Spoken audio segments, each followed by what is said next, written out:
are Locked On Bears, your daily Chicago Bears podcast. Part of the Locked On Podcast Network, your team every day.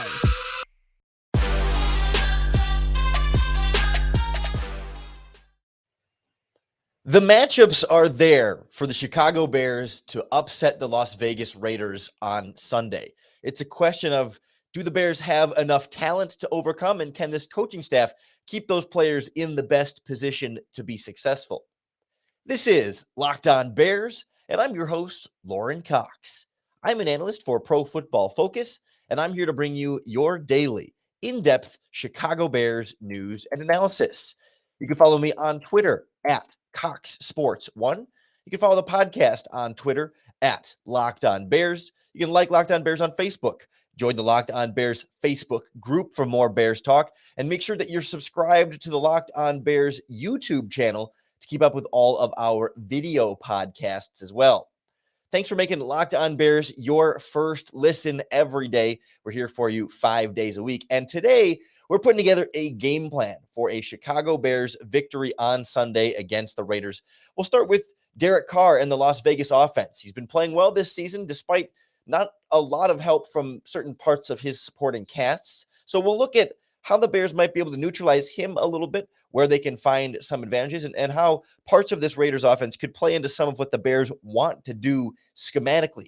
Then we'll look at the Raiders defense, and specifically Justin Fields matching up for his first start as the unquestioned starter moving forward. The Raiders have a very, very strong pass rush, similar to what we saw with the Cleveland Browns, but schematically very different on their defense. So we'll look at where the Bears might be able to find some ways to win and some ways to further support their rookie quarterback in this matchup. Then we wrap up with the biggest matchups that are going to decide this game, where the Bears can find an advantage to exploit and really put the Raiders on their heels, while trying to figure out where the Raiders might attack Chicago and how the Bears coaching staff can support those potential holes. Let's start with this Bears defense and Derek Carr, because always the whole talk all week has been quarterbacks. And we'll get there with Fields on today's podcast. But Derek Carr has been playing very well this season. And it's been, he's always been a solid NFL quarterback, but it's been a little bit surprising this season because he hasn't had a running game or much of an offensive line. And those two things are definitely connected there. And we'll get to those in a moment. But he's still been able to throw the ball fairly consistently despite that. And he's really been deadly, like deep over the middle of the field, that deep to intermediate range. He has hit some beautiful passes, found some open receivers as well, but really been deadly accurate in those areas. Big explosive plays, generally speaking, right up the middle. But we have seen that accuracy drop off when he tries to hit the sidelines a little bit more. They are more difficult throws because you have to account for the lateral distance in addition to the vertical distance. They're farther throws, even when it's not as much downfield, and it takes longer for the ball to then get there, and the windows close a little bit faster. There's a lot of different things that go into it, but it seems like the middle of the field has been more so his bread and butter, and the sidelines have been a little bit more of a weakness for him, whereas then like underneath, really done a great job of taking care of the ball, right? It's that combination of he'll check down and he'll hit the quick stuff when he needs to, and he'll take his shots downfield, but he's always being smart with the ball, especially in those underneath things, to kind of get the chunks there and then find the big explosive plays that you dabble in there. It's what you want from your quarterback. And so I think for him, the difference between those has been when he has found some time to throw from his offensive line. It hasn't been a strong pass protection group for much of the season. The left tackle is really where the strength is, but when he can get those plays, right? It's not every single play is immediate pressure. So when he does find some time to throw, that's when he's able to get those balls deeper downfield and generate some of those explosive plays for the Raiders offense. And so they're not having to just purely rely on quick underneath passing. He's not one of the fastest releases in the NFL this season. He has had a propensity to try and let some of these plays develop a little bit more. So there should be some opportunity for this Bears pass rusher, especially with how weak their offensive line really has been and how that's really held back the running game quite a bit. And I think that plays into what the Chicago Bears want to do from a schematic standpoint in Sean Desai's defensive scheme, that they want to play the Vic Fangio style of two deep safeties and like a lot of off shell coverages over the top and not load up the box, really kind of take away the big explosive plays over the top. They're not as worried about completing the check down to the running back out of the backfield, a little dump off to it, the tight end on 2 yards downfield or whatever. The Bears are okay with that. This scheme is okay with that. And they're okay with you running the ball. And they don't want to give up 20-yard breakaway runs, but they really rely on not a lot of men in the box to still stop the run. It's usually the 6 guys in your nickel coverages. And so you can kind of sit in this matchup and say, yeah, this offensive line is not going to be good enough to run all over this Bears defense, even if they're not going to have a lot of guys in the box. So that should play into some of what Sean Desai wants to do. Really make them earn the yards the hard way. Then try and run on us. I mean, you haven't been able to run on anybody this season. Dare them to get 2 yards and get in those 3rd and long situations. Dare them to just throw the check downs to dump off to the running back and get 2 or 3 yards. And again, put them in those longer down and distances and make them have to complete 10 to 12 to 14 plays downfield, because most teams can't consistently do that and score throughout the course of the game. So I have a feeling, given the receiver talent that they do have at wide receiver and at tight end, and they even have had some nice catches out of the backfield this season, I think the Raiders should have some success moving the ball between the 20s, kind of like the Lions did last week. The Bears are vulnerable enough at some spots that we'll get into a little bit later that I think there should be some ball movement there. And so it's going to come down again to that red zone execution for both the Bears defense and the Raiders offense. And I think really if you could stop them there a few times, holding the field goals, and then get a turnover, maybe 2, certainly win the turnover margin, but at least 1 can really be enough to put this Bears team over the top. I mean, the Raiders are 3-1, but they're definitely a beatable 3-1 team. They're a good team. They're better than the Lions. They're probably better than the Bengals that the Bears saw earlier this season, but they're not flawless by any means. And there's definitely a formula here for this Bears defense to slow down this Raiders offense and put Justin Fields and the Bears offense in a position to keep up with some points and ultimately secure that victory. We'll turn our attention to that side of the ball and how this coaching staff can continue to support Justin Fields in this matchup in particular next on Locked On Bears. The Bears are 5.5-point underdogs on the road at BetOnline.ag, your number one place for all your sports betting needs. It's the number one place we trust and the number one place we recommend, not only for your pro football action, but college football, soccer, hockey, tennis, boxing, plus now baseball playoffs, basketball season right around the corner. If it's a sport, you can bet on it at betonline.ag. Over under for this game set at just 44 points. So the odds makers expecting kind of a slightly lower scoring matchup in Vegas. But hey, that sets the mark for you to bet and win some money at betonline.ag. Sign up today for our free account and enter our promo code Locked On to receive your free 50% welcome bonus on your first deposit. BetOnline, your online sportsbook experts.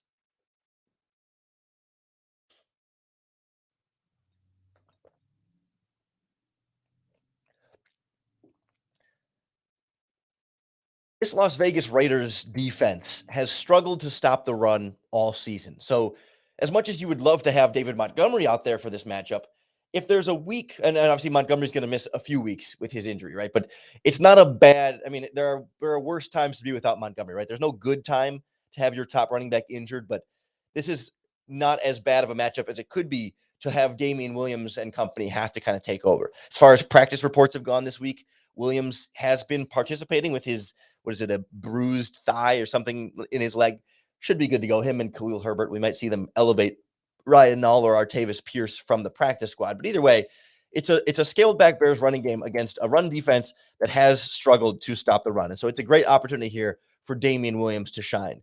The Raiders defense has not been one where it's the breakaway 75-yard touchdown run that inflates their numbers, but it's just been the consistent, 5-6 yards to running backs. They'll pick up a 10, a 15 here and there when they break through, but the back end has been able to finally sort of stop things, but running backs have done a good job of being able to break through that initial wave and get through to the second level. Seems to me like this Raiders defense is a little bit more weak up in the interior. And so I'm thinking, if I'm Chicago, I'm trying to do a lot of the same things I did against the Detroit Lions last week, right? Load them up, get a couple of tight ends in there and hand it off up the middle. You don't have to try and get speed outside of the edge, because that's where the strength of this Raiders defense is. Of those defensive ends in that 4-3 scheme have really been strong. But the interior guys, average, they've got some name recognition there, but they just haven't been playing at a super high level there. And so I think it bodes well for the interior of this Bears offensive line, and getting Damon Williams trying to go up there in the middle. I mean, Herbert with his speed trying to get to the edge might be a little bit more of a challenge, but I think physical running game, following up what you were able to do last week, is really where I think the Bears are going to see some success in the running game. And Fields, in theory, should have some opportunities with his legs too. We saw Lamar Jackson in week 1 get some really big scrambles against the Raiders.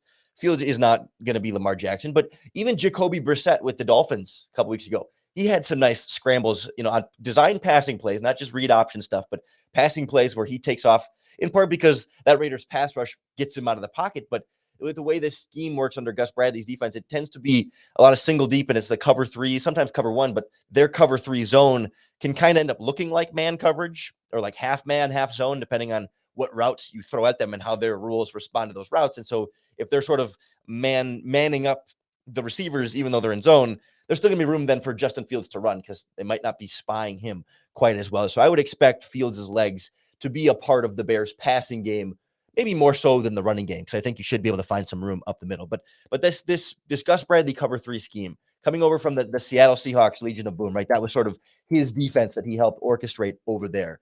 It tends to be, a strong indicator for them. They're not running it exclusively every single play, but they'd like to be in those spots more often than not. And so it opens up some very clear places the Bears should find some room. Particularly, you'll see a lot of crossing routes have success against this scheme because you'll end up getting wide receivers matched up on linebackers. And we'll break that down a little bit more here a little bit later on in the podcast, but thinking about guys working across the middle of the field and then really up the seams, right? If you think about cover 3, when you have 3 deep defenders, middle of the field safety and the outside cornerbacks, you want to put the pressure right in between those 3 on either side of the safety. So the safety kind of has to decide, okay, which of these sides do I go? And then you kind of leave space on the other side. That's where I would look for the Bears to try and find some sort of vertical passing game that way, because that's always been sort of the hallmark of where you can find some space against cover 3, because a lot of times your underneath defenders will try and carry those vertically, and then you get sometimes a linebacker again matched up on a wide receiver going deep up the field. So there in theory should be open receivers downfield if you can scheme it up correctly. The challenge is going to be then giving Justin Fields some time to throw, because this is a very strong pass rush for the Raiders. Particularly, they have 3 defensive ends in their rotations that really cause a lot of havoc. But the counter flip side to that is that Gus Bradley's defense this season and in past years as well has not blitzed very much at all. They do not bring linebackers and safeties. It's the 4 defensive linemen that you see on the field.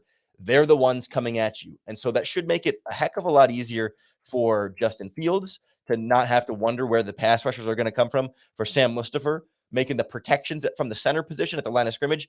Then they might stunt and they might loop guys around here and there. But it's never like, oh, is the slot cornerback or the linebacker coming? Generally speaking, not exclusively, but generally speaking, you're going to know who your 4 guys are. And so then it just becomes about getting some extra help for your offensive tackles against these edge rushers, more of the 6 and 7 man protections, more play action, more max protect shots downfield for Fields, because that's where he found a lot of the success last week against the Lions and what was really missing against the Cleveland Browns.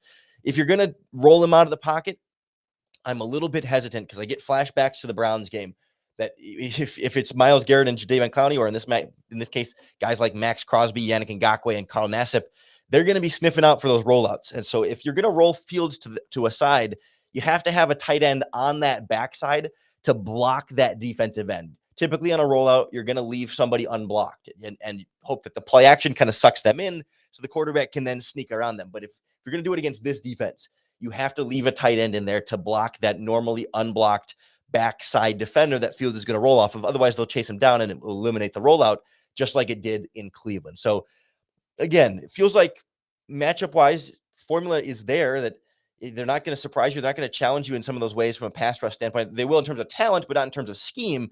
And then given the cover 3 scheme having some exploitable weaknesses that Fields should be able to throw on, right? There is a path here for some Bear success. It's easy to say that on paper. The talent has to do it. And the Raiders do have some very real talent beyond just it's part of why they can scheme some of the way that they do, because they just know that, their pass rushers are going to be better than your offensive linemen. And so they don't have to blitz and get crazy creative, because they can just line them up and say, no, more often than not, or enough, our guys are going to win. I saw in terms of like most pass rush wins this season, I believe Max Crosby is number 1, and Yannick Ngakoue is number 4 in the NFL. It's like, I don't remember the exact order, but I'm pretty sure it's Crosby is 1, then Aaron Donald is 2, Myles Garrett is 3, and Ngakoue is 4. Bears have played all 4 of those pass rushers this season, but this is the first game where they're playing 2 of them at the same time. So a very real potential here for those guys to completely disrupt the Bears game plan, just like they were able to for the Cleveland Browns. But you've gone through it once now, an opportunity to learn some lessons from that and apply what you've learned. And it'll be a nice test for Fields and this Bears coaching staff to show us some of that progress. In particular, I think it's going to be keying in on some of those specific one-on-one matchups and making sure that you're helping your guys that are in weak positions and also making sure your best guys are going against their most vulnerable spots. We'll look at some of those matchups in particular, some names that we haven't gotten to yet, next on Locked On Bears.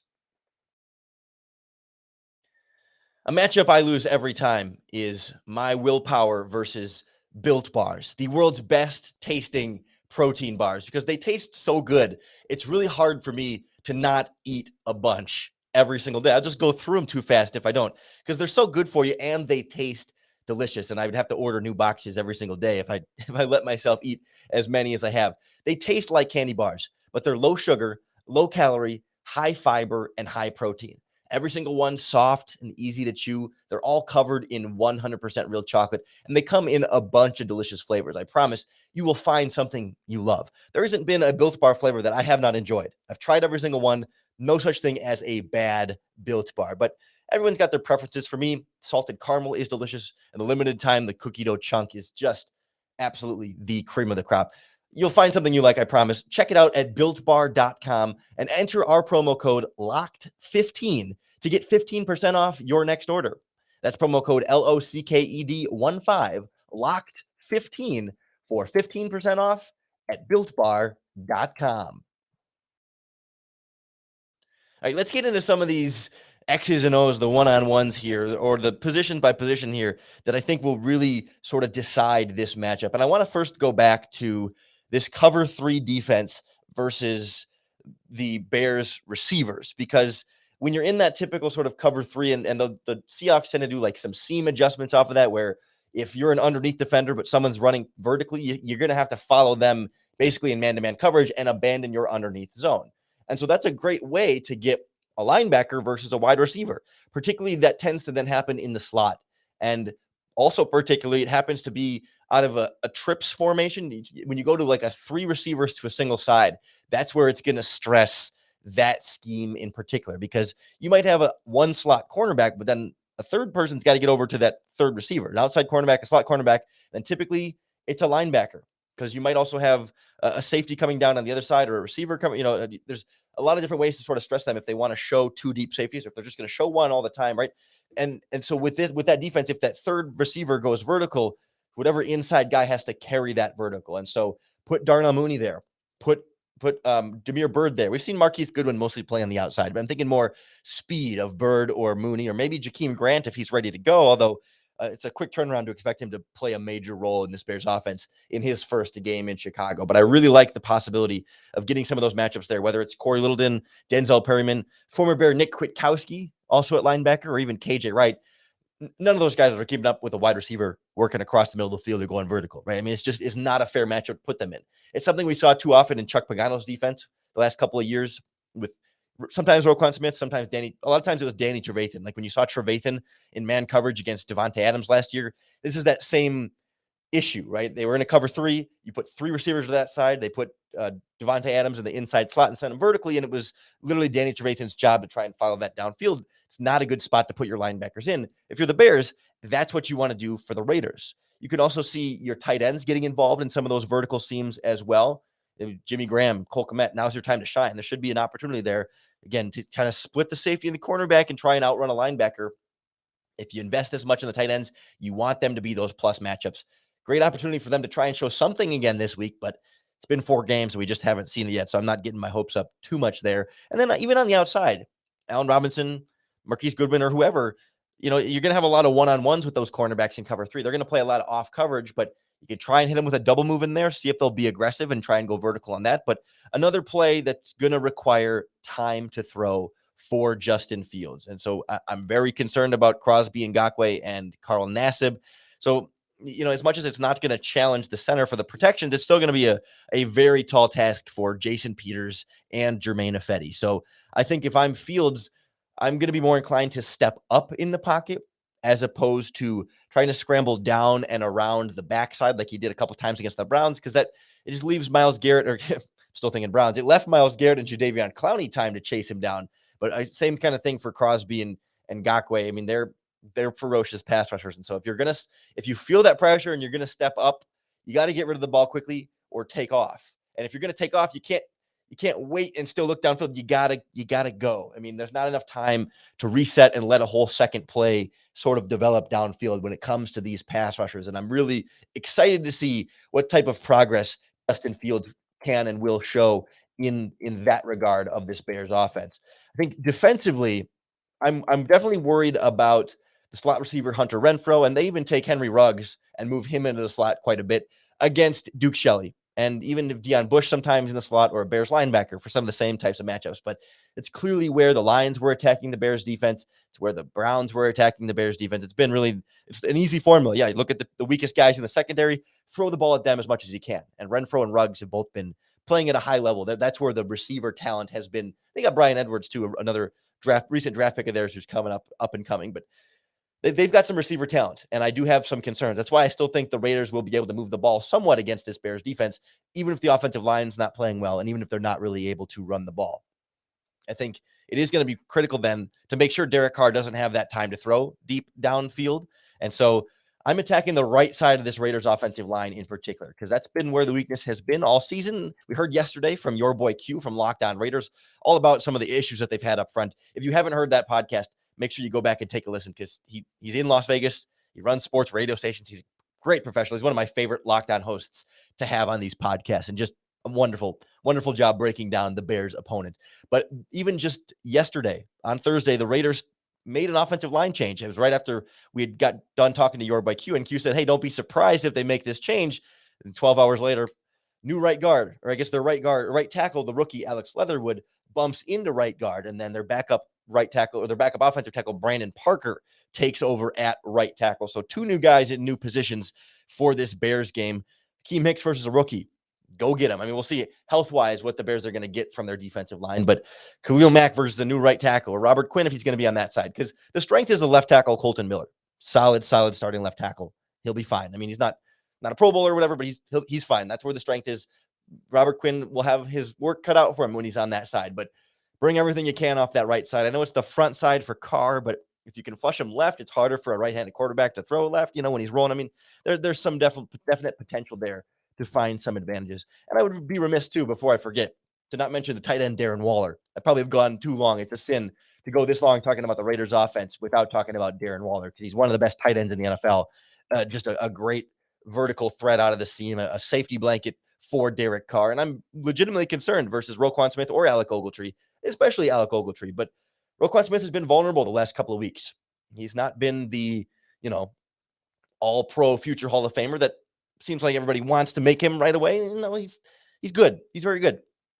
But let's not put him in the Hall of Fame before he earns that gold jacket by any means. So that's a real matchup there that the Raiders should see as an advantage against pretty much anybody Darren Waller is going to go up against. So as much help as you can kind of give over the middle of the field. Again, that's where Derek Carr has had a lot of that success. So if I've got my two deep safeties, I'm sucking them into the middle a little bit more. I mean, you still have to watch the outsides, but I'm a little bit wary there of making sure that no one's going to totally split them completely up the middle. That's especially Darren Waller and then those slot receivers really trying to attack that area of the field. So it should be some real tough matchups there. And again, opportunities for the Raiders to move the ball between the 20s with the talent that they have at pass catchers. But if the Bears pass rush can make Derek Carr get rid of the ball sooner and make him uncomfortable while shutting down the running game, that should limit a lot of what they want to do offensively. And then the Bears offense should be able to find some downfield passing in the seams and working across the middle of the field against this Raiders scheme if they can give their quarterback enough time against some really strong defensive ends.